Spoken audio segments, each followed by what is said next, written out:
In the Turtleverse, each version of the Ninja Turtles has their own multiverse inside the Turtleverse. Within these different universes, their multiverse has been shown with some of them showing it more than others. Particularly with the 2003 show, where they would even go to the lengths of having a whole little mini story arc to just show off their little mini multiverse. So today I'll be breaking down the 2003 Ninja Turtles multiverse, and I think like you might have missed about it, or just things just to clear things up and just break it all down for people who might not understand it, or if they do, then just to give them a bit more information on it, because there are some things which you probably won't know, or there's things that you're a bit unsure about, or a bit of both really. So yeah, let's get this on. Let's go. And before we do get started, if you do like this content and want to see more from this channel, please do make sure to subscribe, like and turn on post notifications. Now let's go on with the video. Okay, so start off with the show where that started, and that of course be the Turtles. While they do live on the planet Earth, and in their dimension it might not be the same as ours, the Turtles and everyone that live in there live on and in their solar system, such as like Fugitoid, Triceratons, Utrons. They all live in the dimension Third Earth. But also this dimension does also have other timelines that can fit into this one as well. That do have like their own created worlds or multiverses, that make sense. Like some examples, which I'll quickly explain now. So the first one would be the Super Turtle world. In this timeline, the Turtles screw up and they had super powers, and they had to defeat Splinter, who was evil. Now, there is currently no name for this world, and I doubt there ever will be. There's not one in the comics or on the TV show, so I feel like we should name it, and because they have superpowers, let's call it the Super World. Just because they have superpowers. There's literally no other reason why, but yeah. Now, another timeline which could be in Dimension Third Earth, or like in a different world and all that stuff. It will be the Same As Never Was episode, which in this one, Donto gets transported to the future, where Shredder's won. So Turtles team up again to take down Shredder by a high cost of their lives. And yeah, and like the previous one, which is Super World Turtles, they also do not have a name for their current world problems or anything like that. So again, I feel like we should probably name this one, and because of how beloved this episode is, I feel like we should give it the episode, the title of its name, Same As Never Was, or Swan. I don't really know how to pronounce it when they shorten it down, but it's that for short.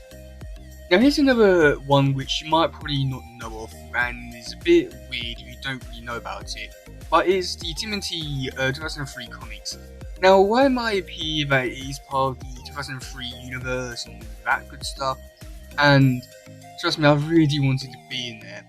But the first 4 issues do sort of take place within the first 4 episodes, but they take away or they change the events around so that it's shown from a different person's point of view. They have weird stuff going on, like April seeing her younger self as a kid in Baxter's lab, and it's really a bit gets confusing. But you get issue 5, 6, and 7, which were completely new, different stories for the comic. And now I know it was said that yes, this is part of the tmnt universe, just because it just follows it on. There's nothing really goes against it or anything. But Tales Forever showed off that that's part of a different universe, and so I feel like we should potentially look into this one a bit more further, see if it is part of, if it's connected to anything at all. But for now, because it's part of, it was in that montage of tmnt universes, I feel like we should just leave it alone, just say that it's in its own separate universe. And yeah, so quickly, one minute in this video, I just realised now that I just missed out 2 universes, which, I'm sorry, but you can understand why this video is actually really important now, because universes that we probably will forget about over time. I mean, for pretty good reasons, just because they're pretty, because some of these universes never really came up or had a big importance. But the big, or like 2 universes which I sort of forgot to mention in the video previously, but now it's not. Okay, so the first universe is, which we got first see in the April Artifacts episode. Now this episode, or universe, it's sort of like a universe between universes, but it's still a universe nonetheless. And you could also say that it's sort of like the Bell Nexus, which is also another one which I'll mention, but I'll talk about that in a minute. So this universe, there isn't really much we know about this one, other than there's wars that basically rule the land. That's really all the big information that we really know about this one. I wish they could say more, but that's literally all we know about this one. It's a shame, but this universe was, I feel like it had the potential to be something pretty interesting. Another universe which I forgot to mention was the one where Uncle B was actually found, which is in this like lizard sort of place. I don't know the exact or name for these creatures. I'm pretty sure there is, but oh well, it doesn't really matter. Now these villains or lizards have been going around, I think it's like worlds or universes for ages, killing off them and going off to the next one. And we have known, or we'll have to see in this episode that these lizards are actually really advanced in technology and all that. But that might be due to the fact that all this technology was already there and they decided to go off that. But I guess we'll never know. Now these two universes we don't actually have a name for, and I don't think they really do need a name just because we never get, or it's not like a big mention or anything like that. And some of these universes, or the listed one was sort of like killed off in a way, like in terms of the population. So that's a bit sad. And as I was saying before, we do have the Bell Nexus, which is sort of like a dimension within a dimension in a way. Or I don't know, it's a weird one to say because it's a dimension between dimensions. That makes sense. And the answer or the world which I gave it is just the Bell Nexus. So I guess that's what we can call this world, I guess. Now, there isn't really too much to know about the land itself or what actually happened. We mainly know about the Bell Nexus, which is basically the main reason why we know about this one, so I can understand why we don't go explore it too much.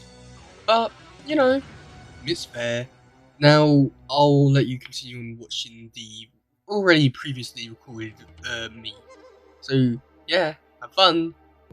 Okay, so for the next one, it might be a bit more confusing, and these ones are not really turtle characters, but they're just side or background characters that just appeared in the show and just showed up, and no one's really cared about them since.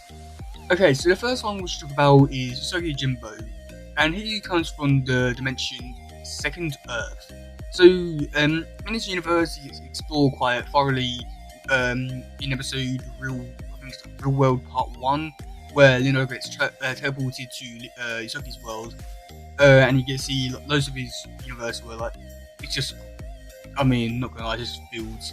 But I do get to see his other characters like Jen, Army, Lord Hibby, and a few other characters who also appear throughout the show, like the assassin, I can't remember his name, but he's there. This universe is quite heavily explored. Well, not, I mean, it could be explored further, but I'll allow that. But if you don't want to know more about this universe, just read the Yusuke Jimbo comics. They're brilliant, I'm not gonna lie. Okay, so moving on. Okay, so season 1, episode 16, called The King, we got to see Jack Kirby, and that he created his own different world from our world, and it was all made up of his drawings. And it was really cool, but sadly, a part of that also meant that he had to create creatures, and that's what he's done.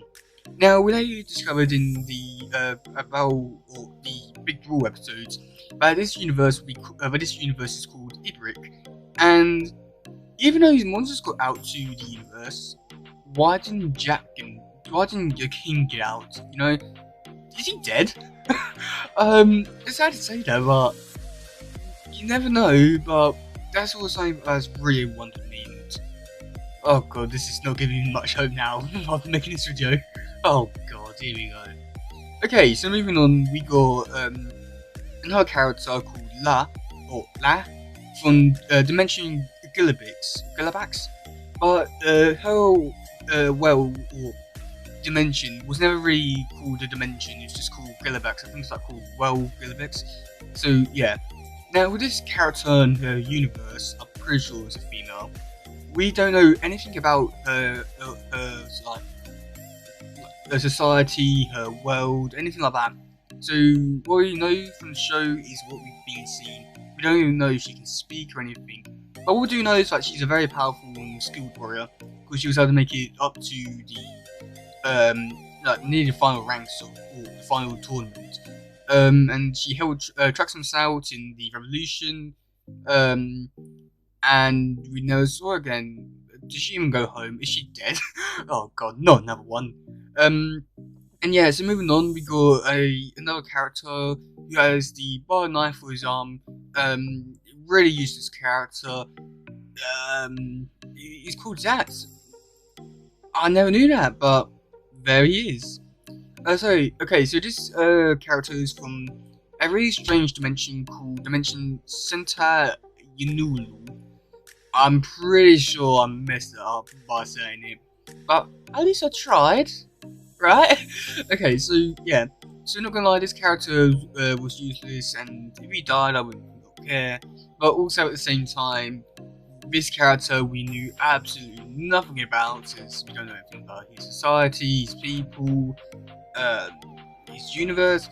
This character is the equivalent of La, who knows absolutely nothing, but instead this one does even less, somehow. Okay, so moving on to the final one, we got Claw, and his people are from the dimension Leveron. Now we don't know anything about his dimension, as we never get to see it, but we do know a bit about his people. We know that they are skilled warriors, they can grow and shrink their bodies, and they can do magic, and yeah, there is not really much about these characters we know about them. We know that they're strong, they want to win. Yeah, maybe there's not so much on information on these characters than what I thought when writing this script out. Oh god. But yeah, that's really all I want to explain for today about the universes. I feel like I cleared things up, and I hope I haven't made things confusing. And yeah, and once again, there are loads of other characters in the next tournament that we probably will never get to see or hear about the information or anything. But we know that they're there, and that's really all that we know. That there is more that we could have seen, but because they never made it past the first or second tournament, we've never got to hear what dimension or world they're from. It's sad to say, but it's really sad. But yeah, I do hope this clears a few things up for everybody, and hopefully this whole verse can live a bit longer. I do plan on making a whole video about the extensive Tellverse, which includes everything, so yeah, that should be quite fun, I hope. But yeah, that's gonna be it for today, guys. If you do listen, please share, like, subscribe, and all that stuff. Goodbye, yo, bye.